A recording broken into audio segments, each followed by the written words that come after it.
мы можем прямо сказать, что НКВД своей разобщительной работой, раскрытием шпионских организаций не только спас много жизней,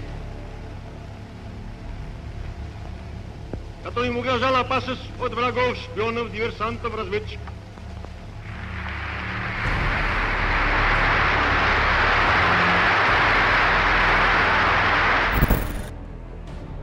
Durante el largo mandato de Joseph Stalin en la Unión Soviética, un turbulento periodo conocido como la Gran Purga dejó una huella indeleble en la historia del país. Entre 1936 y 1938, este sombrío episodio se caracterizó por una brutal campaña de represión política que arrasó con la vida de millones de soviéticos. Altos funcionarios del gobierno, militares, intelectuales y cualquier persona percibida como una amenaza para el régimen o para su líder podría ser su próxima víctima. Una enorme cantidad de encarcelamientos, juicios arreglados y ejecuciones fueron llevados a cabo en estos años. Esta opresión masiva se extendió por todos los rincones de la sociedad, sembrando el miedo y la desconfianza entre los ciudadanos. Las secuelas que ocasionó serían sentidas por el pueblo soviético durante décadas. Hoy en este nuevo episodio de Historia Militar, te contaremos todo sobre la Gran Purga, los años más oscuros del gobierno de Stalin. El 21 de enero de 1924, Vladimir Lenin, líder de la Unión Soviética desde su creación en 1917, falleció. Su muerte dejó un vacío en el poder que muchas figuras importantes del Partido Comunista intentaron llenar. Una de ellas era Joseph Stalin. Su puesto por esos tiempos no era tan poderoso como otros, siendo únicamente el secretario general, pero le daba acceso a una importante herramienta. Tenía la capacidad de nombrar a quien quiera para el rol que quisiera. Naturalmente aprovechó su posición para rodearse de personas leales y de confianza, asignando trabajos a cambio de favores. De esta manera fue que para 1929, Stalin se había convertido en el claro sucesor de Lenin como soberano indiscutido de la gran nación soviética. Sus mayores rivales habían sido expulsados del partido o incluso exiliados, como fue el caso de León Trotsky. Si bien al comienzo Stalin contaba con mucho apoyo dentro de la Unión, pronto demostró ser más autoritario de lo que se esperaba.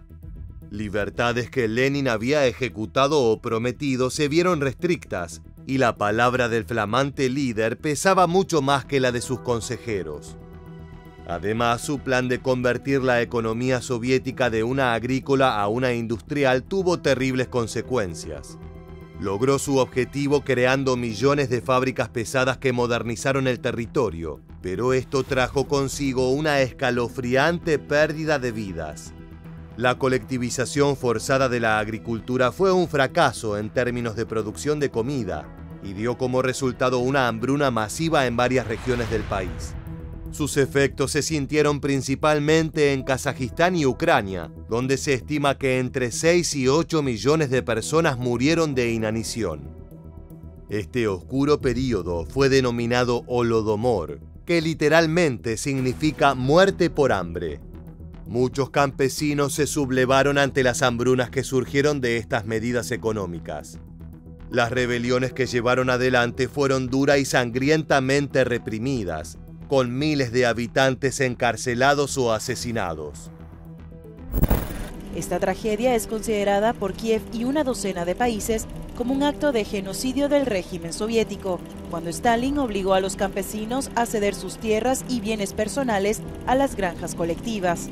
Cualquier campesino que se resistiera era deportado, una medida que desencadenó numerosas revueltas armadas. Para sofocar los disturbios, el régimen soviético decidió en 1932 impedir que los ucranianos recibieran alimentos. Grupos organizados del Partido Comunista saquearon las casas y se llevaron todo lo que era comestible, así como el grano. Nada de esto ayudó a la imagen de Stalin, que venía cayendo en picada. Su fracaso por cumplir las promesas del partido, más su personalidad autoritaria, hizo que muchas figuras de renombre llamen por su salida del gobierno soviético. Uno de los hombres que se elevaba como el posible próximo líder era Sergei Kirov, jefe del Partido Comunista en Leningrado y un amigo personal de Stalin. La relación entre ambos se había enfriado en los últimos años.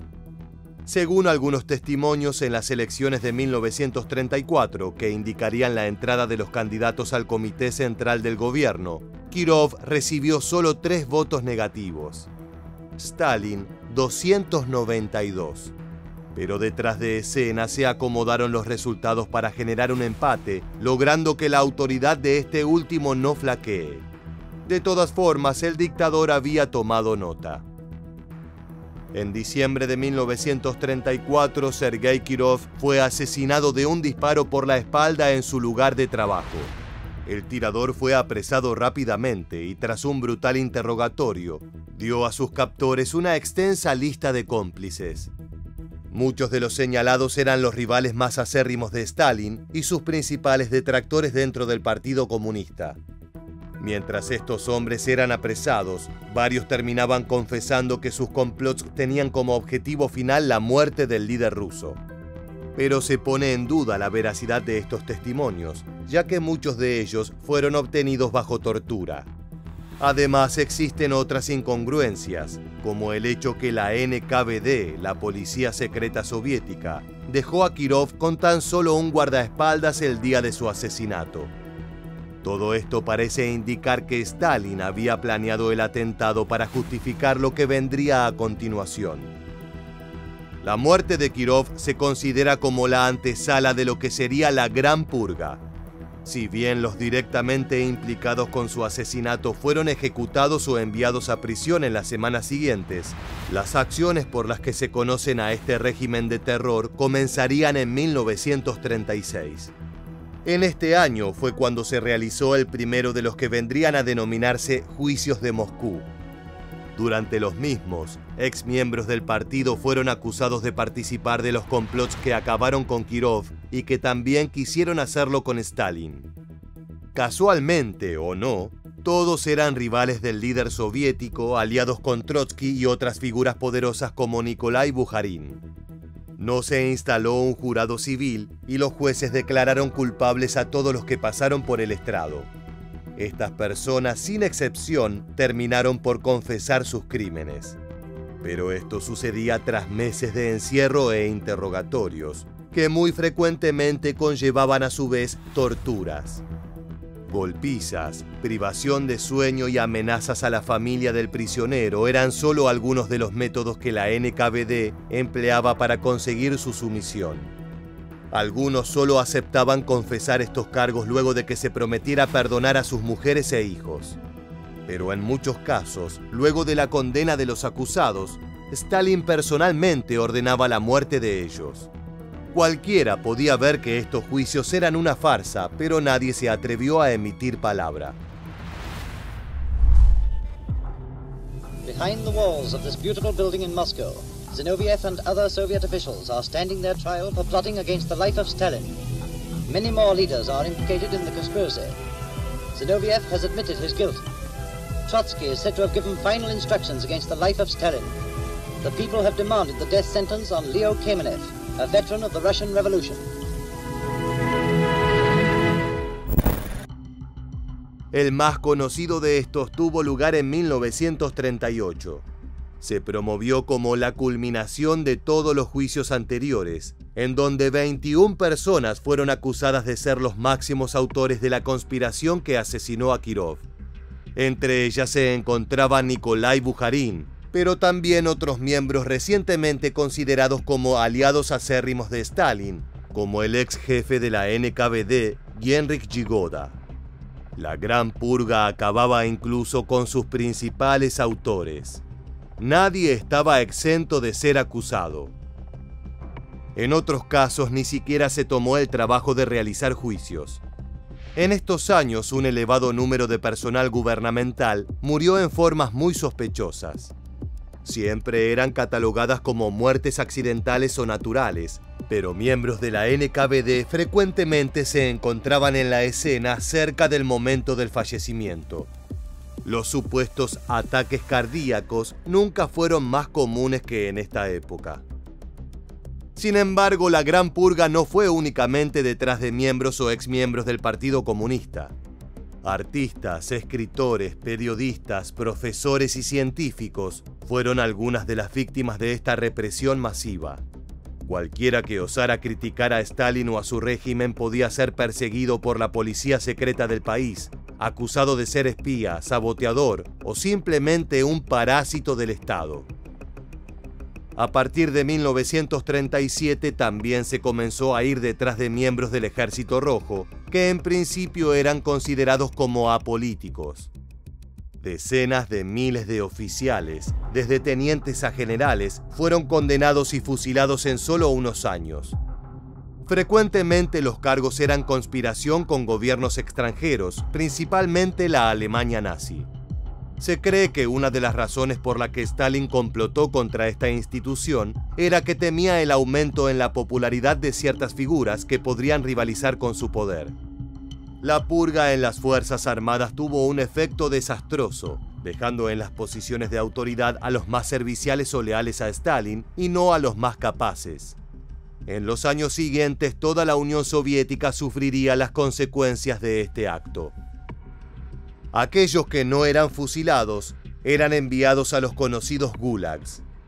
Estas cárceles existían en todo el territorio de la Unión Soviética, desde la región europea hasta en el límite con China, pero los más extensos se encontraban en Siberia.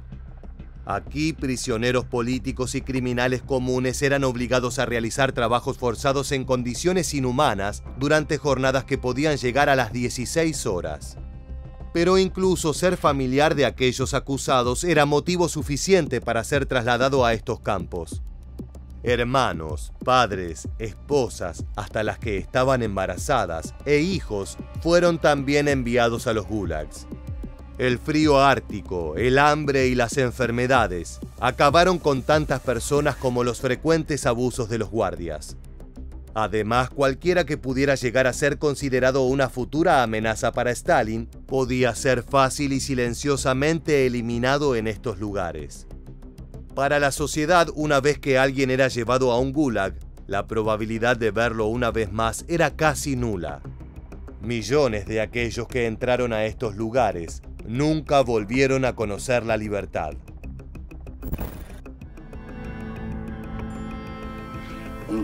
He came home. He dropped his suitcase and hugged me. And then NKVD's agents knocked on the door. We didn't know what was going on. Later on, we were told that he'd been sentenced to 10 years without mail rights. Without mail right means execution. Además de la represión política, la amenaza de estos centros era utilizada para mantener asustada a la población general.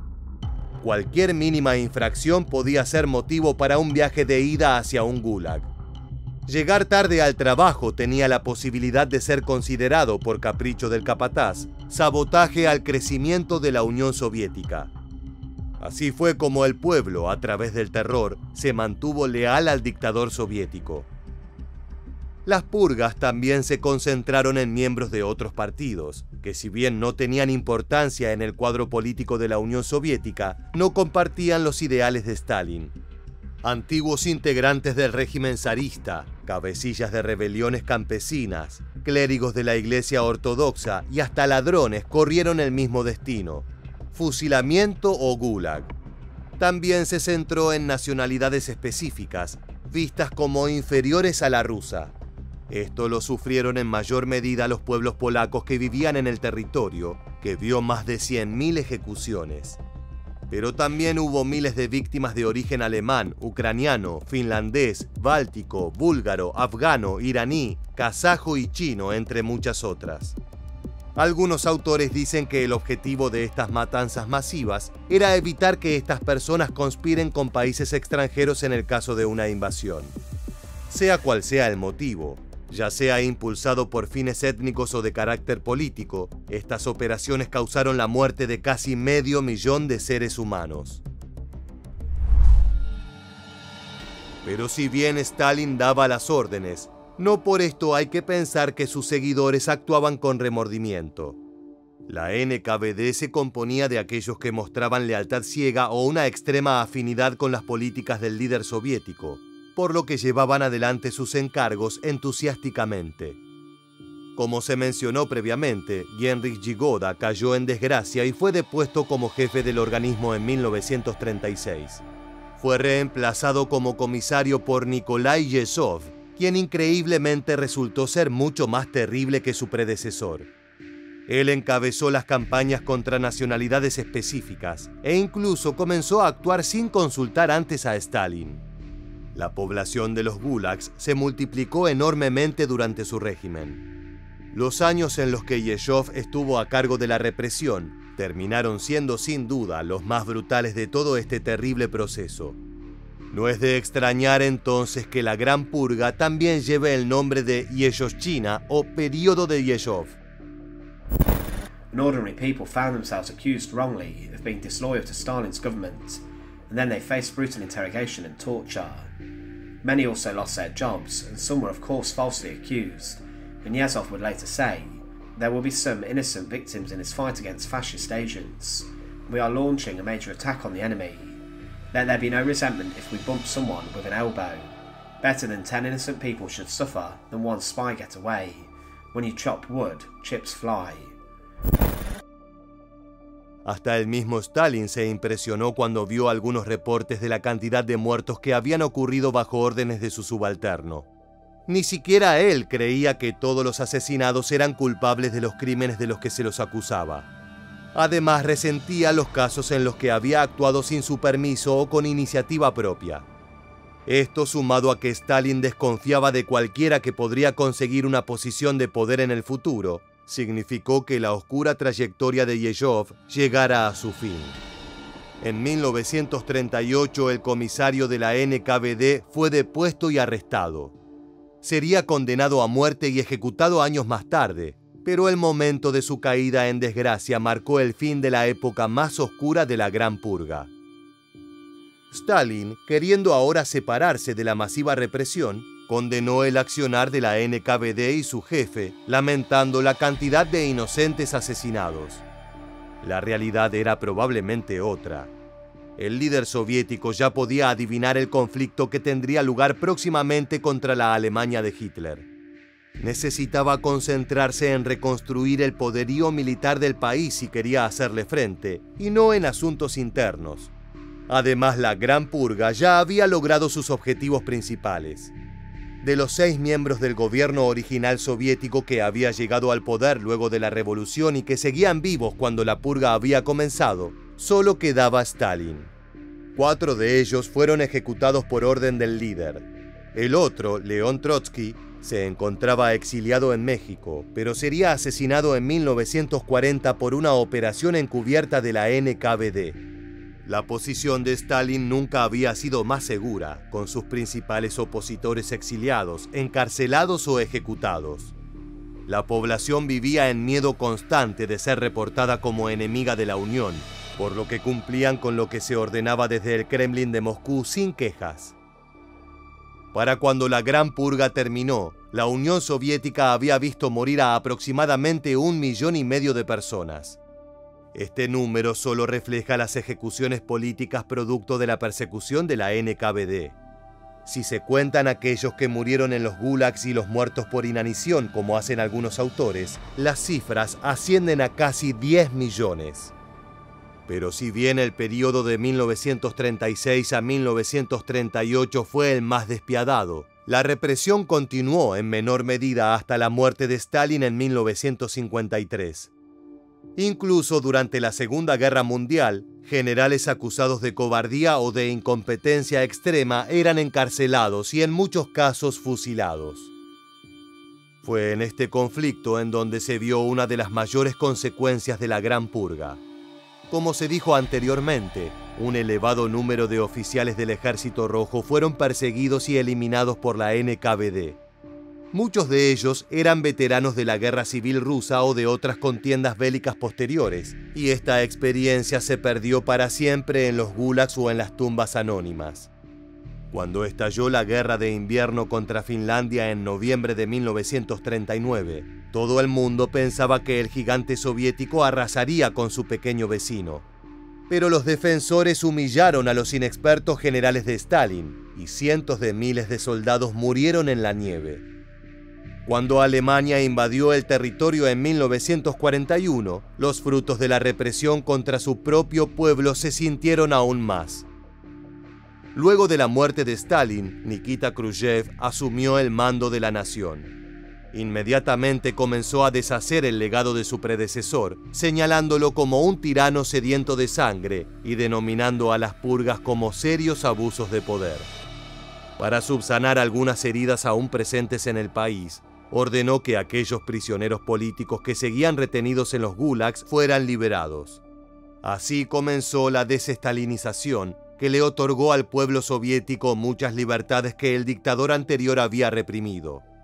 La NKVD, que había pasado a llamarse simplemente el Ministerio de Asuntos Internos, sufrió una purga propia. Los miembros más sanguinarios del organismo que habían sobrevivido a la Segunda Guerra Mundial terminaron por correr el mismo destino que muchas de sus víctimas. Aún así, nada se podía hacer por las incontables familias destruidas por la Gran Purga. Millones de inocentes habían sido fusilados por cargos inexistentes y millones más encontraron su muerte en los inhumanos gulags. Las medidas tomadas por Stalin provocaron que un enorme porcentaje de su población nunca recupere la confianza en el gobierno y que comiencen a ver al capitalismo occidental como una alternativa preferible. Muchos autores afirman que los sucesos que llevarían a la disolución de la Unión Soviética comenzaron en estos años, con los ataques del poder a sus propios ciudadanos. Llegamos al final del video y queremos preguntarte: ¿crees que sin la Gran Purga Stalin habría sido derrocado? Puedes dejar tu respuesta en la caja de comentarios y no olvides suscribirte a nuestro canal para conocer muchos más sucesos militares que dejaron su huella en la historia.